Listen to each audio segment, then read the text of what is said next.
Good morning student. आज आपण use when हे एक महत्त्वाचा ग्रामरचा एक टॉपिक घेणार आहोत. जर तुम्हाला वाक्यामध्ये व्हेनचा वापर करायला सांगितलं तर कशा पद्धतीने तुम्ही वाक्याचा व्हेनचा वापर करा. तर तुम्हाला काय करायचं आहे, तुम्हाला वाक्य सेंटेन्स दिले जातात. त्यामध्ये काय सांगितलेलं असतं, एक तर तुम्हाला सेंटेन्समध्ये ॲज सून ॲज आलेलं असतं किंवा ॲज आलेलं असतं किंवा सुरुवातीला पण येऊ शकतं, मध्ये पण येऊ शकतं. ॲज सून ॲज इथं आलेलं आहे. आणखीन ह्या ठिकाणी ॲज सून ॲजच आहे. ह्या ठिकाणी नो सूनर डीड एक आलेला आहे. नो सूनर डीड अशा पद्धतीनं इत्यादी घटक वाक्यामध्ये येऊ शकतात. आणि अशा वेळेस आपल्याला काय करायचं आहे की वाक्यामध्ये व्हेनचा वापर करायचा आहे. तर अत्यंत सोपा असा टॉपिक आहे की जेणेकरून काय करता येईल की आपल्याला वाक्यामध्ये व्हेनचा वापर करता येईल. तर आपण पहिल्यांदा वाक्य पाहूया. They stood up as soon as he entered the class. ज्यावेळेस वाक्यामध्ये व्हेनचा वापर करत असताना आपल्याला एक लक्षात ठेवायचं आहे, ॲज सून ॲज काढून काय करायचं आहे, त्या ठिकाणी व्हेनचा वापर करायचा आहे, बाकी कोणतीही गोष्ट करायची नाही. मग काय करायचं आहे, they stood up when he enter the class. पहिलं आन्सर आलेलं आहे. काय केलेलं आपण ॲज सून ॲजचं त्या ठिकाणी फक्त काय केलेलं आहे, व्हेनचा वापर केलेला आहे, बाकी कुठलीही गोष्टीमध्ये चेंज केलेला नाही. दुसरं वाक्य पहा, Ramesh ran away as he saw a lion. ह्या ठिकाणी ॲज आलेलं आहे, ते ॲज काय करायचे आहे, काढायचे आहे. त्या ठिकाणी काय करायचं आहे, व्हेनचा वापर करायचा आहे. Ramesh ran away when he saw a lion.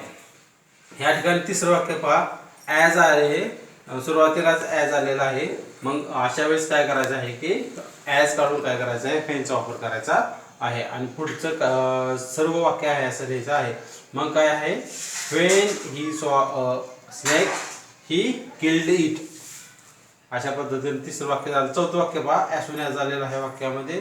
तर काय करायचं, as soon as the teacher enter the class the children stood up. As soon ॲजचा अर्थ जेव्हा तेव्हा असा होतो. मग व्हेनचा पण अर्थ जेव्हा होतो. म्हणजे ॲज सून ॲज म्हणजे काय सांगितलं आहे की as soon as teacher enter the class, जेव्हा टीचर वर्गात आले विद्यार्थी उभा राहिले. मग ह्या ठिकाणी काय सांगितलं आहे आपल्याला, काय ॲज सून ॲज काढून काय वापरायचं आहे, व्हेन. मग व्हेनचाच अर्थ जेव्हा, when teacher enter the class children stood up, जेव्हा टीचर वर्गामध्ये आले विद्यार्थी उभा राहिले.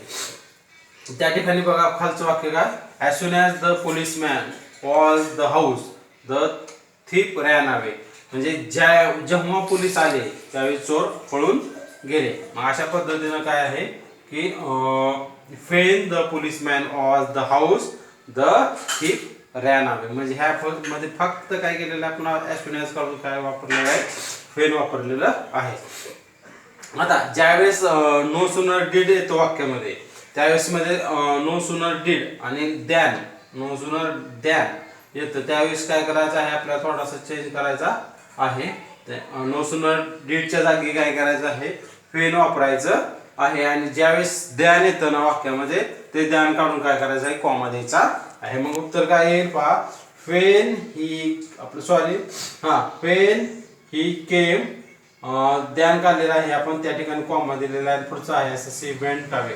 म्हणजे काय करायचं आहे, ज्यावेळेस नो सूनर डीड वाक्यामध्ये येतं किंवा नो सूनर दॅन वाक्यामध्ये येतं, त्यावेळेस काय केलेलं आहे आपण, तर नो सूनर डीड काढलेला आहे, त्याच्या जागी व्हेन वापरलेला आहे.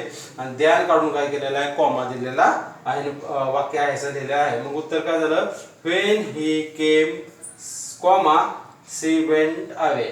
आता पुढे खालचं एक वाक्य पहा, as soon as the race started we were looking for Bola. ह्या ठिकाणी काय केलेलं आहे, ॲज सून ॲज काय करायचं आहे, आपल्याला काढायचं आहे. आणि त्या कॉमा आहे तो कॉमा काढून टाकायचा आहे. मग कधी कसं झालं वाक्य, when the race started we were looking for Bola. आणि लास्ट सेंटेन्स आहे, as soon as I reached the class I gave the letter to teacher. मग ह्या ठिकाणी काय करायचं आहे, ॲज सून ॲज काढायचं आहे, त्या ठिकाणी व्हेनचा वापर करायचा आहे. When I reached the class I gave the letter. ह्या ठिकाणी जो कॉमा आहे तो कॉमा काय करायचा आहे, काढून टाकायचा आहे. अशा पद्धतीने अत्यंत साध्या आणि सोप्या पद्धतीनं 1 मार्काला हा प्रश्न विचारला जाऊ शकतो. Use when your sentence. अशा पद्धतीनं समजलेलं आहे. Thank you very much.